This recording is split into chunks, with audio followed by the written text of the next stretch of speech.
So I'll go into a human story and then I'll go into the Sasquatch story. So a couple months ago, I was driving my husband to the airport to drop him off early morning, like 4 or 5 in the morning. And we all know DIA is not necessarily the funnest place to drive the Denver airport. I think I was like almost passing. No, it wasn't. No, no, I was dropping him off. And it was kind of like a weird energy starting to come in. I passed Lucifer, the energy, dropped him off. And that's the whole thing, for Denver people, for us Wait, Coloradans. wait. You have to explain that. The Lucifer. So if you don't know, oh yeah, go ahead. You do it. You do it. Okay. There is a statue of a blue horse with red eyes by the Denver International Airport as you enter, and it's very eerie. So that's what Stacy is referring to as Lucifer. And it's so funny. I was at the gym this morning and someone had a Lucifer sticker on their water bottle. It was the funniest thing today. It was just, anyways. Must be a local. Yes, definitely. So I dropped him off and we were going through some really hard times at the time, like just like hard times. And it was just like so much was happening. And it was like personal relationship wise connection. I've been married to my husband for a very long time. We were just like going through our own stuff, and my kids, they were going through their stuff. We were going through like financial stuff, like all this stuff was happening. And I dropped him off and I realized, oh, I forgot my phone. So I can't listen to a podcast or I can't listen to music, whatever. But I noticed and I recognized I didn't have my phone. And then all of a sudden something shifted. Like I felt like I drove through a veil. Like I watched this like clouded wall. And I was driving the whole time, okay? So all this is happening while driving. So this clouded wall, and I drove through it right after dropping him off. So you go down the ramp after the drop off, and then I went right into it after I realized, oh, I don't have my phone. Okay, I'll just connect, just like be. And then I drove into this veil, and all of a sudden, my grandmother came in. And this is my mother's mother. And she sat right down next to me in the car. And I'll either see them holographically, or there's a strong knowing that they're there. So for her, I kind of saw like an outline. When you say see, and no, that's not with your mind's eye. You're seeing them with your physical eyes. Like yeah, I'll see like more of a holographic. Often it's mind's eye. Okay. So often it's more energetic or a knowing, a strong knowing. I know my grandma's here. Mm-hmm. This was a little bit more of a misty hologram type. Gotcha. I knew she was right there. It felt more physical than usual. Okay. Cool. But I get a lot of visuals, but they're mind's eye visuals. So anyway, so she sat down next to me and I just started crying and crying and crying. Then all of a sudden, my father's mother sat in the back seat and then their mother sat next to them. So it was like this whole car full of grandmothers. And it was like they came in right at a time where I had the thought about my phone. And then I'm like, there was like a release in me, like, that kind of release where you're just like, you've been holding it all together for so long. And then that kind of release. Yeah. And then I saw her and then I just started bawling my eyes out. And she looked at me and she said, everything's going to be okay, right? And something inside of me, like we know that. People say that all the time, right? Everything's going to be good. Everything all works out. But there was an energy that she was holding for me when she looked at me. And it was so clear that like all of the dread that I was about to face, that I was driving into, because I had to go home and do the list and do all the things and then worry and all that. It was like she came in and looked at me and she was doing it in her own language. And like if you've had a grandmother who had grandmother language, oh my dear, and like that kind of that kind of language. And when she said that, it was like something lifted off of me very quickly. And it was like the blindfolds came off and I realized, yes. And then the grandmothers in the back, then they started sharing more advice. Like, here's how to approach it. Like, like this is just an illusion. Remember, money's an illusion, like those sort of things. So what happened was my grandmother started kind of giving advice and explaining that money is just an illusion. So I would say one of my shadow sides is worry. I worry a lot and I can get very wrapped up in my head.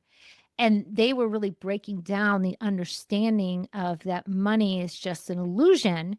And what I'm holding on to is I'm going to call it the power over dynamic illusion around it. So we know money is an energy, right? And she went into this worthiness, like this worthiness frequency came through my belly where then I started to realize, whoa, this is not about the money. It's about my value. Like I don't even value myself, right? There was just that piece came very forward when they were here, and it's like when downloads come into you, like these thoughts come into you, these epiphanies. That's just, they kept on just like downloading awarenesses to me and telling me, like, okay, here's how we can support you through this. And I got a bigger understanding of the money traumas of my family. They brought that forward too. And knowing like real stories around decisions they made, choices they made, struggles they had, all of that.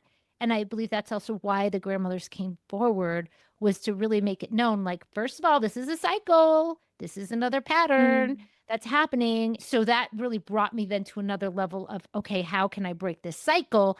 And I'm holding onto an illusion behind it because it has to do with my own, it's coming from within, right? Because I can be aligned with money and know it's all, whatever, it's an illusion or not, it doesn't matter. It's how I feel about it. So that was what happened. And this literally happened for 20 minutes on my drive home. And then they left. So it's one thing to notice that they're there and to also like get some ideas downloaded, but you're having a deep enough connection with them that you're getting full stories with details about how they, interacted with money? I was getting like full understandings. Yes.